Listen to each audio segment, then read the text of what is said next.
Okay, in this video, we're going to take a look at solving a system of two equations by using the substitution method. So these are notes. I'm just going to go over them. We have a couple of examples. So here's example one. We have two equations, y equals negative 7x and y equals 9x plus 32. So what we're going to do is we're going to use the substitution method. So you can see that both of these equations say y equals. Well, what we're going to do is we're going to replace one of the y's with what y equals in the other equation. So, or I'm going to set these two equations equal to each other. I'm going to say negative 7x here for this y, because that's what y equals. But I'm going to set it equal to 9x plus 2. So now I have these two equations written as negative 7x equals 9x plus 32. Okay, now over here in step 2, I'm simply going to solve for x, because now my equations only have x, because I originally, in step 1, I replaced this y with the negative 7x. So now I can just combine my x's and solve the equation like we know how to. Subtract 9x from both sides, you get negative 16x equals 32. Then you divide by negative 16, and x equals negative 2. Well, once you've determined what one of the variables is, then you just substitute that value in for that variable.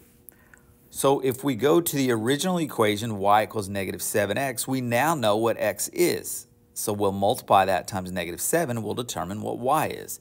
Here it is right here. So y equals negative 7 times x, which is negative 2. We know that from here. And we work that out, y equals 14. So when we substituted, we now know what y is. So our solution, our final step 4, is to put the solution as an x and y ordered pair. And x is negative 2 and y is 14. All right, let's take a look at another example. So here in example 2, we have negative 7x plus 5y equals negative 27. And we have y equals 2x. So this is a little different, and they don't both say y equals. So we're not exactly setting the equations equal to each other. But if we know in this second equation that y equals 2x, then here in this first equation where I see y, I can just replace that with 2x. And I know it's being multiplied times 5.